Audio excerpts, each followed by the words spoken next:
Hi, I'm Sally Graddon. I'm a life coach and I specialise in helping unhappy professionals reclaim their lives. When I was 18, I moved to the East End of London to take up my place at medical school. It was an exciting new chapter of my life. Everything was wonderful and different and strange and exhilarating and scary.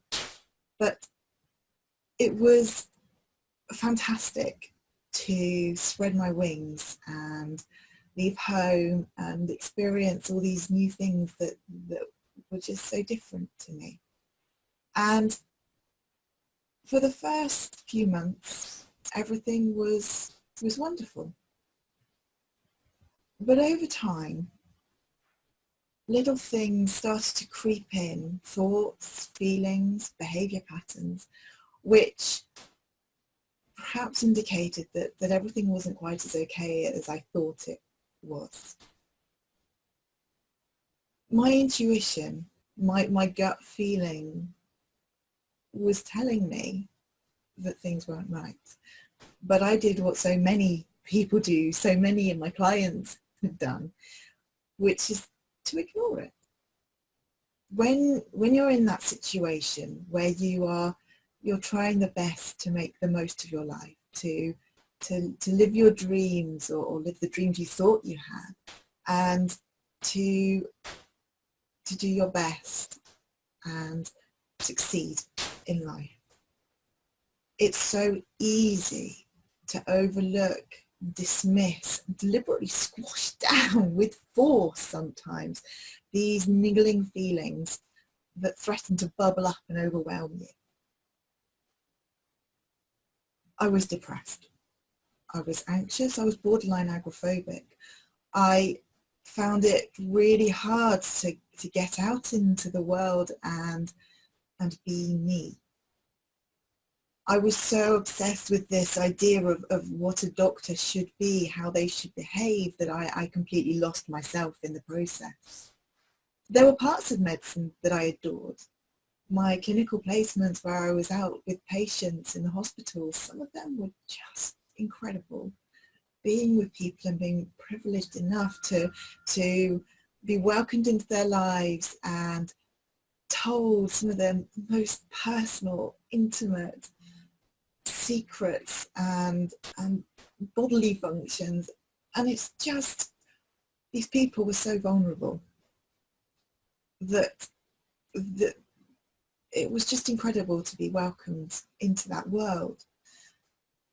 However, there was a dark side to it, and when you are feeling very unhappy but not allowing yourself to feel unhappy, or pretending that everything is okay when deep down you know that it really isn't, it's a vicious cycle, because it becomes incredibly hard to ask for help, incredibly hard to admit that anything is wrong and actually do anything about it. You get to the situation where you're existing day to day, struggling to get through and just trying your hardest to claw your way through the days and just get through them without, nothing special. If you manage to get up and eat and do the things that you have to do the work you have to do, your work you have to hand in, or turn up at the right place at the right time, the energy it takes to do that when you're not happy can become all-consuming.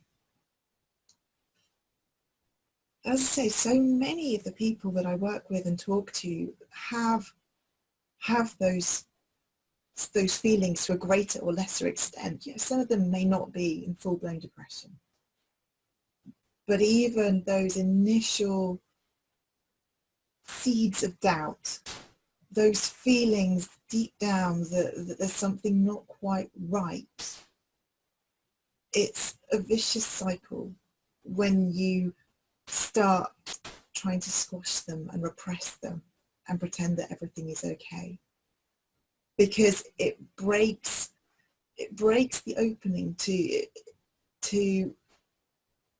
heal it and to actually do something about it, to recognize the problems and do something about it.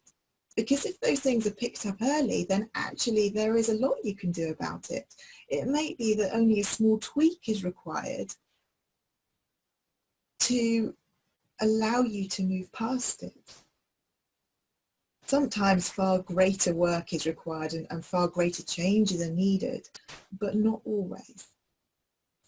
But until we recognize and listen to those deepest thoughts, we're powerless. We're utterly powerless to do anything about it until we acknowledge, respect, and engage with those feelings. It can be painful. It's so hard to admit when something's not right. But it is vitally important if any of us want to be able to move forward with our lives and create the lives that we truly want. A life that we are truly happy with and which fulfills us completely. Have you ever squashed those feelings down? How has it affected you? What's happened to you as a result of trying to suppress those feelings and ignore them? I'd love to hear about them, so please comment or feel free to get in touch with me at my website, which is www.sallygraddon.com. I look forward to seeing you. Bye-bye.